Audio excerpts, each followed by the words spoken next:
বিসমিল্লাহির রহমানির রহিম।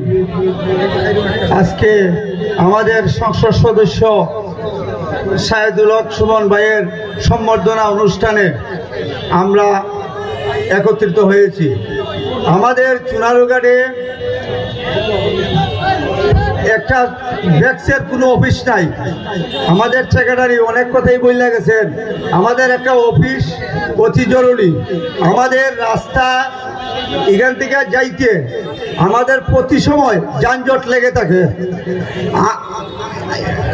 আরো কিছুদিন আগে আপনার ওই রাস্তায় 9টার থেকে 4টে পর্যন্ত বালুর গাড়ি আসা যাওয়া করতো, এখন এটা আর রয়েছে না।